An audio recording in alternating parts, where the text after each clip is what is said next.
Feliz sábado! Feliz sábado! É muito bom estar de volta. Feliz sábado, querido. Feliz sábado, meu amor. E um feliz sábado para você aí do outro lado, que esse seja um sábado bem pertinho de Jesus.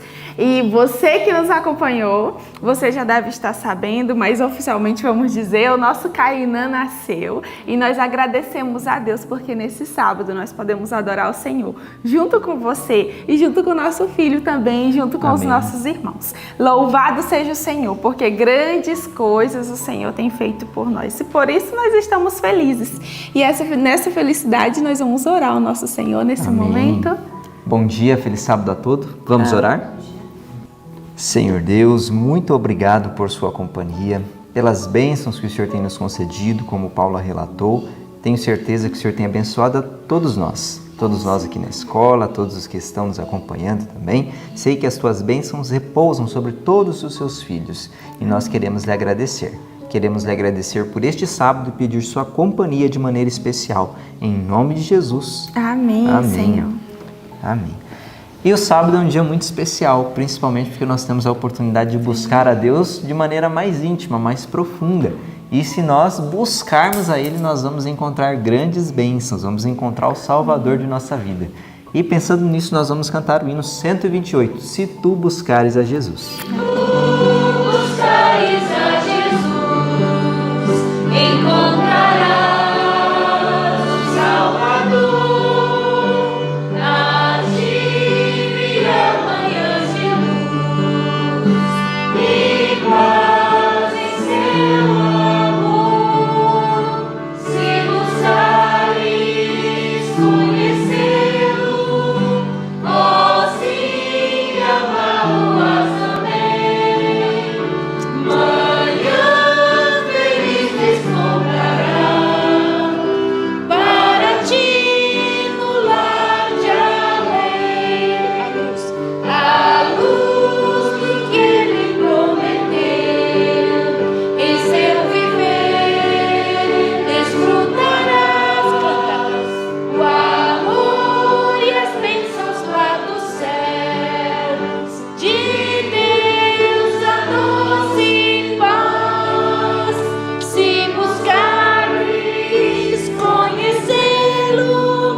Adoração ao Senhor, nós cantamos, mas também é importante termos a palavra de Deus no coração. E eu sei que você que nos acompanha já tem muitos versos no coração. E eu quero te convidar a ter mais um. Vamos aprender novamente, né? Vamos Efésios 4:32. E como hoje é sábado, amor, eu acredito que o pessoal que tem acompanhado o Ano Bíblico essa semana já está com esse verso no coração. Exatamente. Então nós nem precisamos acompanhar, né? Já falaremos de cor este verso. Vamos então no 3. 1, 2, 3. Efésios 4:32. Antes sede uns para com os outros benignos, misericordiosos, perdoando-vos uns aos outros, como também Deus os perdoou em Cristo. Efésios 4:32. Efésios 4:32. Antes sede uns para com os outros benignos, misericordiosos, perdoando-vos uns aos outros, como também Deus vos perdoou em Cristo. Efésios 4:32. Efésios 4:32. Antes sede uns para com os outros benignos, misericordiosos, perdoando-vos uns aos outros, como também Deus vos perdoou em Cristo. Efésios 4:32. Amém. Que nós possamos sentir o perdão de Deus e com isso estar dispostos a perdoar todos aqueles que nos ofendem ou nos causem dano, que nós possamos ter o mesmo perdão que Deus nos concedeu, prontos a conceder a outros. Que Deus lhe abençoe nesse dia. E um bom estudo. Lá de novo. Bom dia! Bom dia! Bem, povo animado, né? Vou fazer que nem o bem aí, gostei desse bom dia, né, bem? E eu espero que o seu bom dia também tenha sido muito animado aí do outro lado, tá? Um bom dia para você, seja bem-vindo à sua casa. E que bom que nós estamos aqui para abrirmos a palavra de Deus e eu já quero te convidar aí na sua Bíblia para a gente poder aproveitar cada segundo, cada minuto desse tempo que nós temos para estudarmos o que vamos estudar hoje. Então pega aí a sua Bíblia. O guia de hoje, ele nos orientou a estudarmos Mateus 15 a 17, mas eu quero que você vá lá na sua Bíblia em Marcos. Abre a sua Bíblia em Marcos capítulo 1, nós vamos ler o verso 14 e o verso 15. E depois a gente vai dar umas pontuadas ali no que o guia orientou pra gente lá em Mateus, tá? Eu quero que você leia comigo esse verso. Marcos capítulo 1, verso 14 e verso 15. E diz o seguinte: E depois que João foi entregue à prisão, veio Jesus para a Galileia pregando o evangelho do reino de Deus. Olha que interessante. Para onde que Jesus foi? Para a Galileia, né? E ele pregava o evangelho do reino de Deus. Que evangelho era esse? Qual era a nota predominante das mensagens que Jesus pregava? Verso 15. E dizendo, o tempo está cumprido e o reino de Deus está próximo. Arrependei-vos e crede no evangelho. Hoje o nosso estudo, aqui do capítulo 23, do Desejado de Todas as Nações, vai falar sobre o reino de Deus que está próximo. E essa era a nota predominante da pregação de Jesus. Ele dizia, arrependei-vos e credes, porque o tempo está cumprido e o reino de Deus está próximo. Eu quero perguntar para vocês, que tempo é esse que Jesus estava falando que estava sendo cumprido? Que tempo era esse? 70 semanas. Muito bem, o povo aqui da escola de profetas está afiado. Isso mesmo, Jesus estava falando das 70 semanas que haviam sido preditas a respeito do povo de Israel. E eu quero que você pegue aí a sua Bíblia em Daniel, capítulo 9. Vai lá para Daniel, capítulo 9, que é onde se encontra essa profecia que Jesus estava dizendo em sua mensagem. Em sua pregação, ele falava, já se cumpriu o tempo. Que tempo? O tempo que Daniel havia recebido do anjo Gabriel. Então vamos lá ver essa visão de Daniel. Daniel capítulo 9. Nós vamos ler primeiramente o verso 24. Olha o que diz aí o verso 24. Olha o que o anjo estava explicando para Daniel. Daniel, 70 semanas estão determinadas sobre o teu povo e sobre a tua cidade. Quanto tempo estava determinado sobre o povo judeu? 70 semanas. E aí você pode pensar, o que significa isso, essas 70 semanas? Nós precisamos fazer alguns cálculos. Você vai ver aí na tela um gráfico, né? Você está vendo aí na sua tela esse gráfico. E nós vamos acompanhar, lendo a Bíblia e vendo esse gráfico. Havia uma profecia em cima do povo judeu, dizendo o seguinte, que Deus daria 70 semanas para o povo judeu se arrepender. Foi dado um prazo para que o povo judeu se arrependesse, e eram essas 70 semanas. Se nós fizermos um cálculo, uma semana tem quantos dias? 7. Então, nós vamos fazer uma multiplicação. 70 semanas vezes 7 dias, dá quanto? 490. Então, o que a profecia estava dizendo? Que havia 490 dias para o povo se arrepender. Só que quando nós estudamos profecia, algo muito legal a gente aprende. Nós entendemos que em profecia, dias é igual a anos. E isso é bíblico, está lá em Números, capítulo 14, verso 34. Então, há um princípio de dia-ano. Em profecia, quando se fala dias, está se falando de anos. Então, esses 490 dias que estava determinado sobre o povo judeu, era igual a 490 anos. Estava sendo dado pelo céu 490 anos de misericórdia para o povo se arrepender e se voltar para Deus. Pouco tempo? Não, né?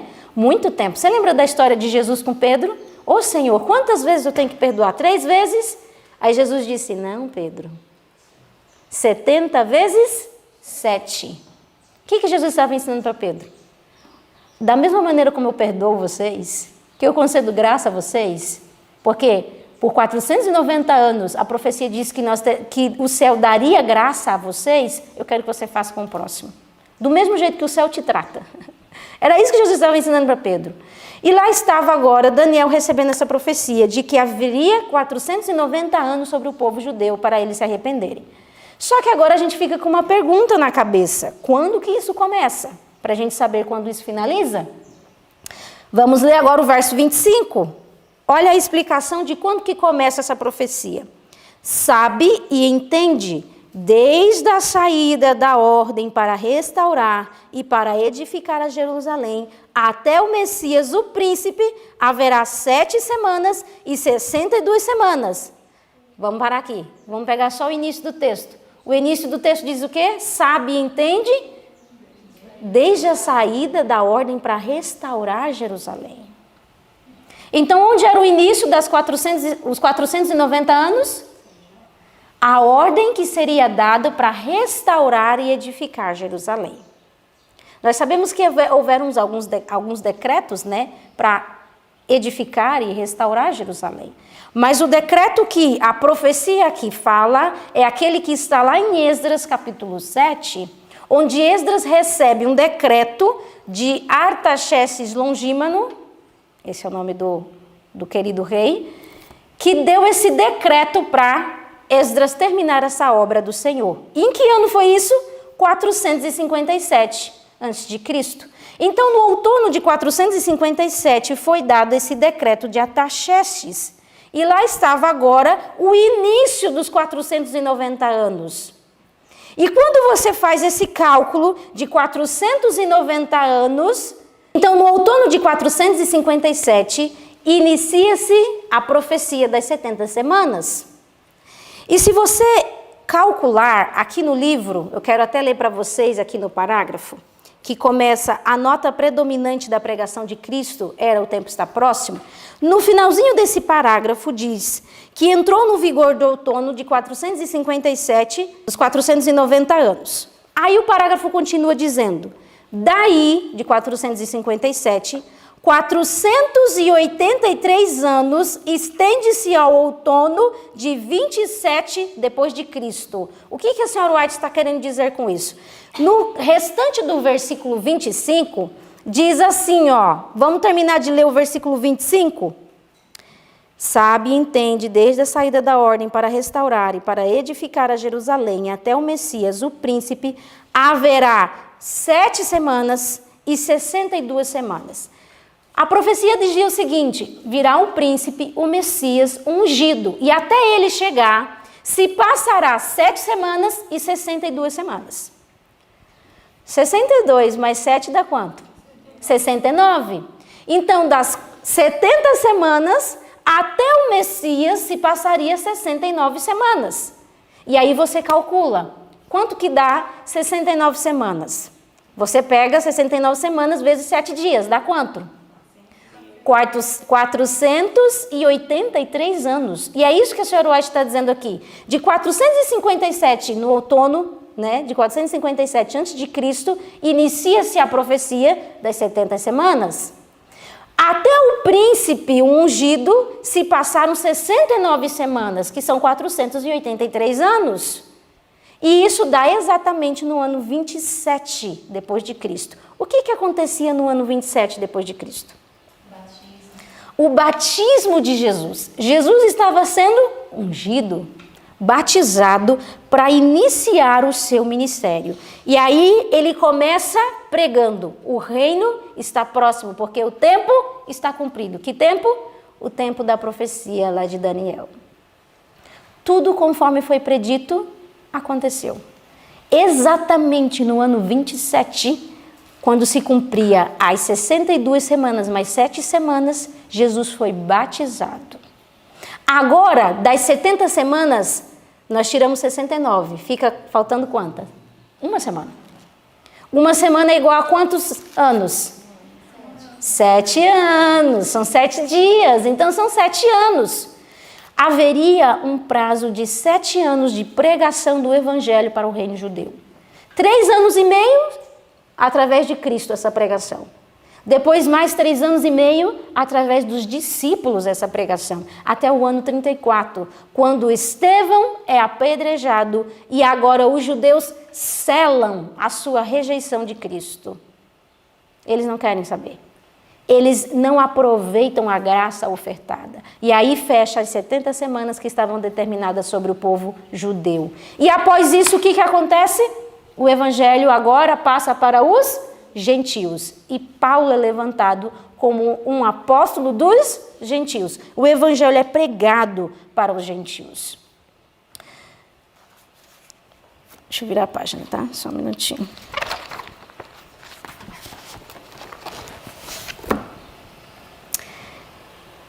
Esse evangelho que está sendo pregado agora, essa profecia que já se cumpriu, foi ensinado ao povo judeu.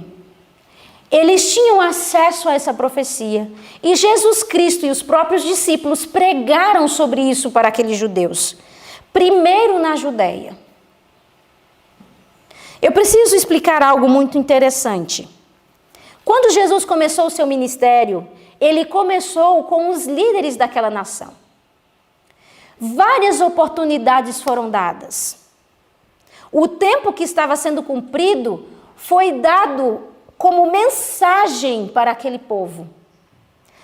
Mas as oportunidades que haviam sido dadas através de Zacarias, que recebeu o anúncio de que veria um Messias, as oportunidades que foram dadas através dos anjos que proclamaram para aqueles pastores lá em Belém, os magos que vieram de tão longe para visitar e conhecer o Messias, a Simeão e Ana que entrou no templo no momento da dedicação de Cristo e disseram, agora nós podemos morrer porque vimos a salvação de Israel. Eram advertências do céu para que o povo, para que os líderes daquela nação entendessem que o tempo estava cumprido e que o Messias havia chegado. Jesus iniciou o seu ministério na Judéia, mas nós lemos aqui em Marcos que ele estava pregando aonde? Na Galileia. E nós precisamos entender por que Judéia foi deixada de lado, foi passada de alto para ser pregado na Galileia. Eu quero que você pegue aí no livro o parágrafo que começa: houvesse os guias de Israel recebido a Cristo. Esse é o terceiro parágrafo do seu livro.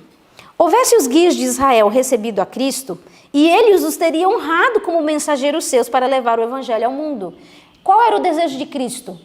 Que esse evangelho, que essa profecia, que esse tempo fosse pregado pelos líderes de Israel.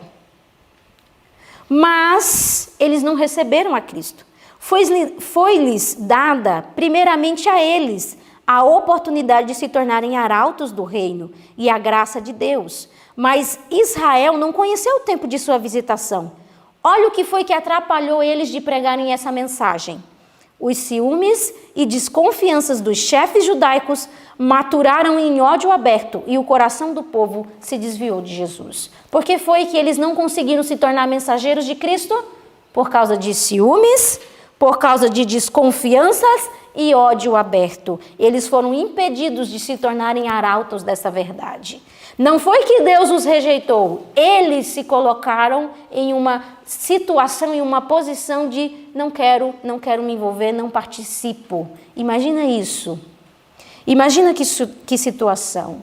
Lá em Mateus, no capítulo 15, que é o estudo de hoje, Jesus mesmo vai dizer no verso 9 e no verso 8, que ele diz o seguinte, vocês me honram com os lábios, mas o coração de vocês está longe de mim. Vocês fazem cerimônias, vocês fazem tudo, mas o coração de vocês está longe de mim. E no verso 14, ele também chama os líderes judaicos de guias cegos. Vocês são guias cegos, vocês não enxergam um palmo na frente de vocês. Agora imagina um guia cego guiando outro cego.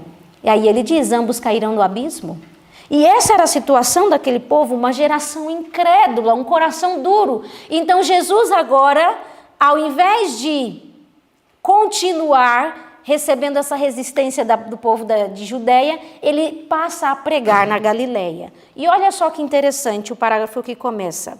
O povo da Galileia era desprezado pelos rabis de Jerusalém. Olha que interessante. Jesus indo em busca daqueles que eram desprezados. Eles eram desprezados como rústicos e ignorantes. Apresentava, todavia, olha como que é a situação. Eles analisavam o povo da Galileia como um povo rústico e ignorante. Apresentava, todavia, campo mais favorável à obra do Salvador. Eram mais fervorosos e sinceros, estavam menos sob a influência da hipocrisia, tinham mais aberto o espírito à recepção da verdade. Olha que interessante, por que Jesus agora se desvia para a Galileia e prega lá o evangelho? Porque o povo da Judeia não aceitou. Porque os guias de Israel rejeitaram essa mensagem. E agora Cristo passa a pregar essa mensagem para aqueles que queriam ouvir, para aqueles que estavam abertos. A mensagem de que na primeira vinda Jesus veio estabelecer o reino da graça. Eles esperavam o reino da glória, mas Jesus tinha uma mensagem do reino da graça. A primeira vinda de Cristo era para esse anúncio. A graça chegou e a graça sou eu. Na segunda vinda nós temos uma mensagem de glória. Nós temos que pregar que o reino da glória está para ser estabelecido. E essa pregação, ela também é baseada lá em Daniel, capítulo 9. A profecia das 2.300 tardes e manhãs. Nós temos uma profecia a cumprir.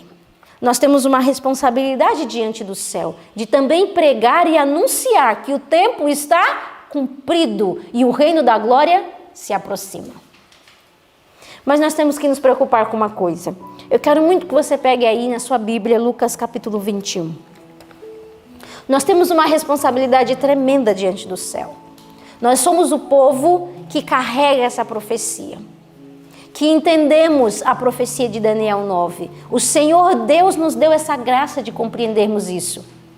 E nós temos uma responsabilidade de pregar que o tempo está cumprido e o reino da glória está se aproximando. E eu quero que você leia comigo Lucas 21, verso 31. Olha o que diz o verso 31. Assim também vós, quando virdes acontecer estas coisas, sabei que o reino de Deus está perto. Verso 34. E olhar por vós, não aconteça que os vossos corações se carreguem de glutonaria, de embriaguez e dos cuidados da vida, e venham sobre vós de imprevisto aquele dia.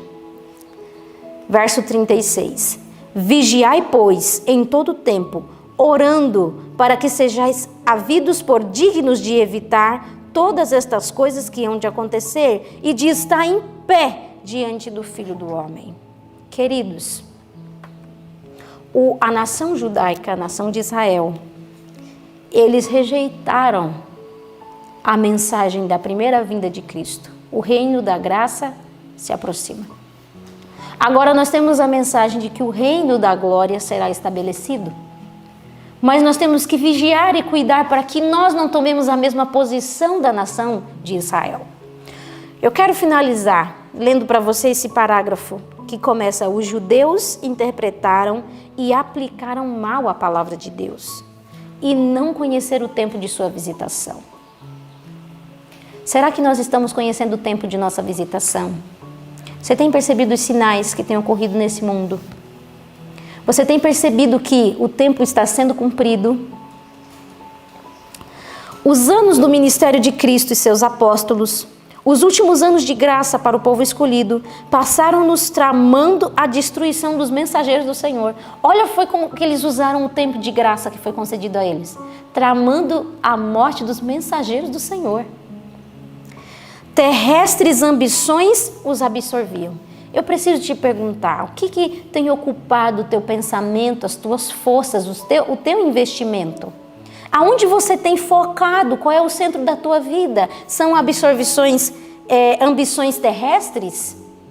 Você tem dedicado a sua força, o seu tempo, o seu dinheiro para conquistar coisas nessa terra, enquanto os sinais estão apontando que o reino da glória está para se estabelecer? que você tem feito com o tempo que o Senhor Deus tem te dado? E o oferecimento do reino espiritual foi-lhes em vão. Foi-lhes feito em vão. Você consegue entender isso? Cristo estava ali oferecendo um reino espiritual, mas isso foi inútil, porque eles queriam um reino terrestre. Assim, hoje, o reino deste mundo absorve os pensamentos dos homens e não observam o veloz cumprimento das profecias e os indícios do rápido aproximar do reino de Deus. Que terrível que não sejamos nós, esses que estarão dormindo enquanto o reino está sendo estabelecido, enquanto as profecias estão se cumprindo. Hoje eu recebi uma mensagem de um dos candidatos da escola e ele disse assim: olha, eu não vou poder ir não, porque eu ainda quero estudar algumas coisas, eu estou na academia, eu não quero parar a academia, e aí eu tenho planos de estudar, fazer não sei o quê, e se dedicar a isso, aquilo, e eu fiquei pensando, não entendeu que o tempo está próximo. Não entendeu que o reino está prestes a ser estabelecido. E as coisas deste mundo não podem nos impedir de pregar e anunciar de que isso, a profecia do Senhor está cumprindo, está às portas. Que o Senhor Deus, nesse tempo tão solene, não nos pegue desapercebido. Que em nome de Jesus você entenda que a profecia se cumpriu e o reino será estabelecido em breve. Vamos orar, vamos pedir a Deus que Ele nos dê esse despertamento. Querido Deus e nosso Pai, misericórdia, Senhor, nós queremos te pedir. Não nos permita, Senhor Deus, estarmos tão intertidos com as coisas dessa terra que não percebamos que a profecia está se cumprindo, que os sinais já estão se cumprindo e que muito em breve o Senhor estará estabelecendo o reino da glória neste mundo. Ajuda-nos, Senhor Deus, a sermos arautos que levantará a sua mensagem, Senhor, que pregará o teu evangelho, que pregará essa mensagem de que o tempo está cumprido e que temos que estar prontos, Senhor Deus, para o recebimento de Jesus Cristo. Pai amado, prepara esses irmãos que estão em casa. Desperta o coração deles para vigiar e orar, Senhor Deus, e anunciar a mensagem de um reino que está para ser estabelecido. Desperta também a nós, Senhor. Nos dê urgência no tempo solene que temos vivido. Ajuda-nos, Senhor Deus, a fazermos parte daquele grupo que levantará a bandeira de Emanuel. Pedimos a tua bênção, Senhor. Pedimos o teu Espírito Santo para nos despertar. Em nome de Jesus. Amém. Queridos, eu espero que você tenha compreendido o estudo de hoje, que era tão importante. Se você não entendeu, repete, assiste de novo. E que o Senhor Deus te abençoe e te fortaleça.